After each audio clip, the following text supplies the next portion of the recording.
Hello. I'm a little late to the party, but let's do the Booktube spin number 3. Actually, Rick decided to, not decided, but sort of accidentally did this a month early. So I'm going to go back to his 4-month-old video, 4-week old video now, and see what the result was. But I decided, because I did not as great in my last Booktube spin. I ended up DNFing Constellation of Vital Phenomenon by Anthony Marra, a very good book, which I just couldn't connect to the characters, and because of that, I ended up a good long ways into it. I ended up DNFing it because it was getting slower and slower. But with that in mind, I thought, hey, you know what? I'm gonna switch it up. I'm gonna not toss out, but I'm gonna set aside some of the more literary books on my list, and I'm going to do a straight up genre one because I've got so many unread books in my library, especially back from the days when I kind of hunted through secondhand bookstores for little paperbacks with tiny little font, which at the time young Jay thought, no problem. Now older Jay is going to have to kind of come up with a decision on some of these, a lot of these novels, of like, okay, is it actually feasible for me to read them anymore? Or do I need to take note of certain ones and go, I should get that in ebook where I can make it much larger. But that said, I thought I would go through some of that backlist and pick out books, genre books that I read.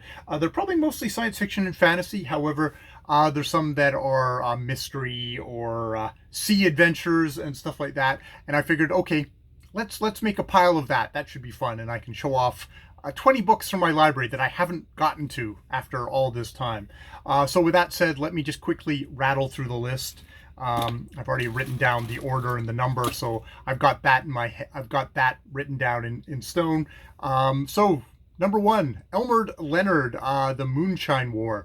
This is an older Elmore Leonard, like 1969. I figure if I'm going to do Elmore Leonard, I'll do him in his early, kind of middle years, 1969. Before he was respectable, but was more pulpy, nice thin, pulpy, straight to the point stories.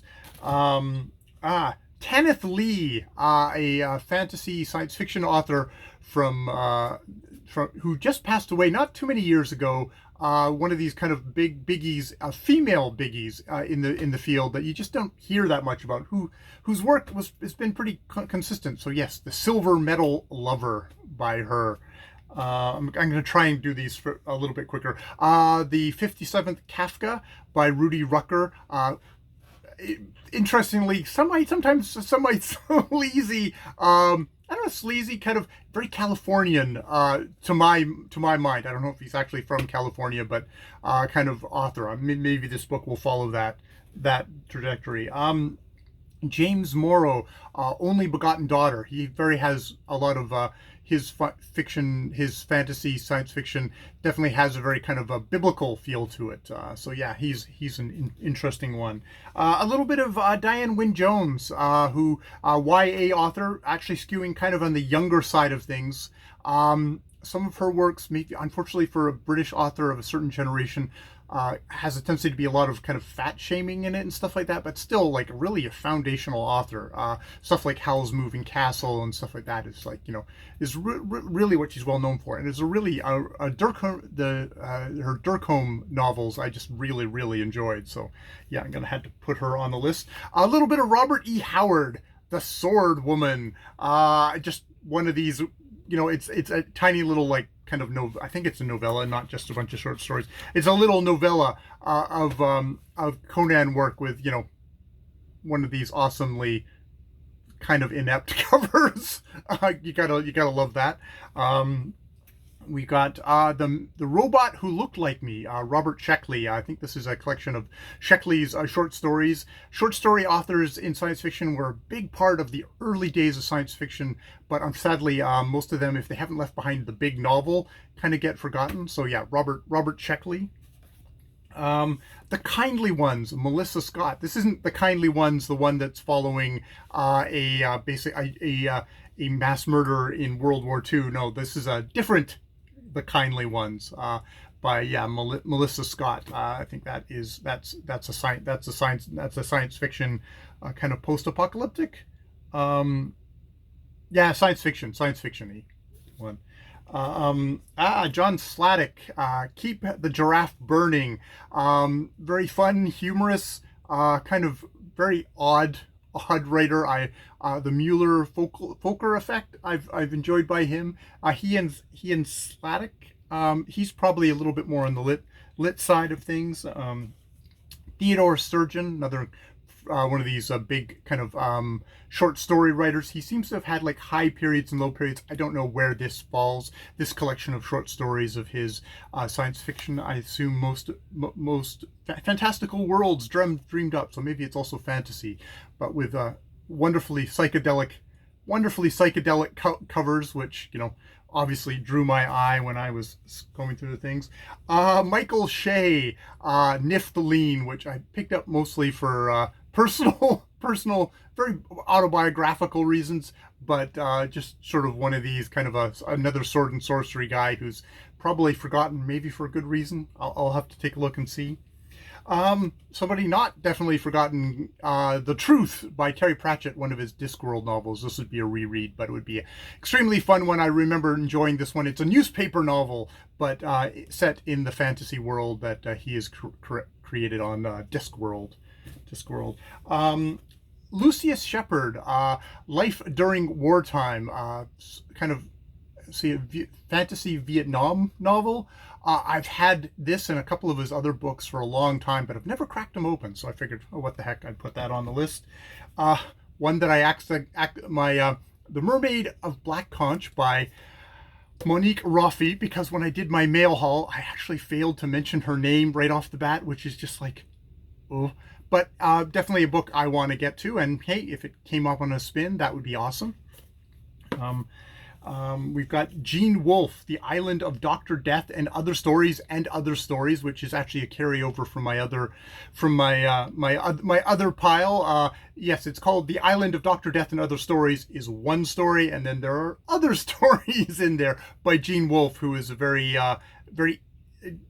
interesting kind of his stories usually have a lot more going on under the surface that you as the reader have to work to find them. So he's one of these people who's very well respected in science fiction fantasy things, but maybe not as well actually read because of that work that he sometimes requires. H. Beam Piper, The Uller Uprising. I know him from his Fuzzies books. And I figured, oh, I'll try another one of him. He's very much kind of golden age of science fiction era.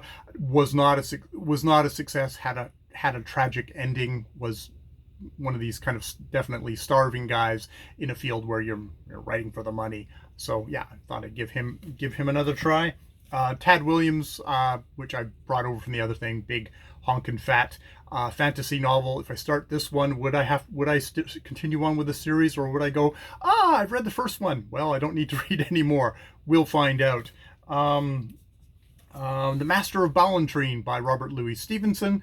Robert Louis Stevenson is sort of kind of one of these foundation guys for a lot of what gets turned into, becomes genre fiction later. Definitely big influence, so that would be a fun one to read.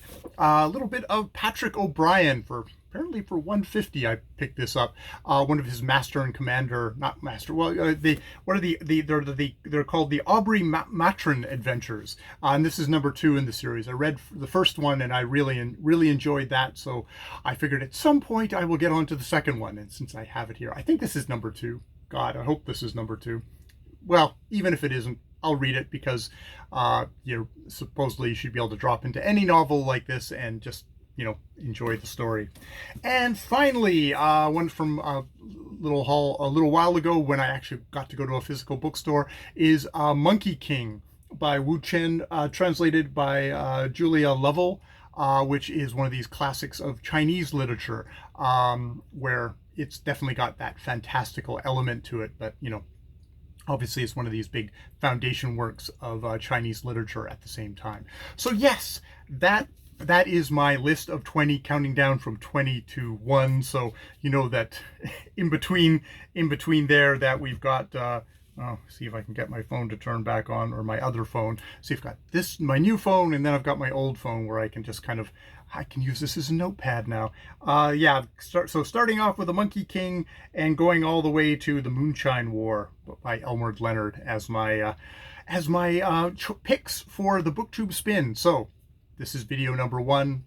I will now film video number 2, which is me finding out what the actual what I'm actually going to be reading, and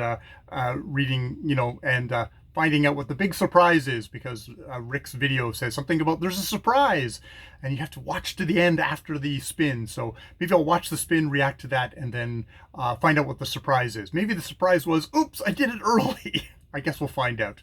All right, more videos later.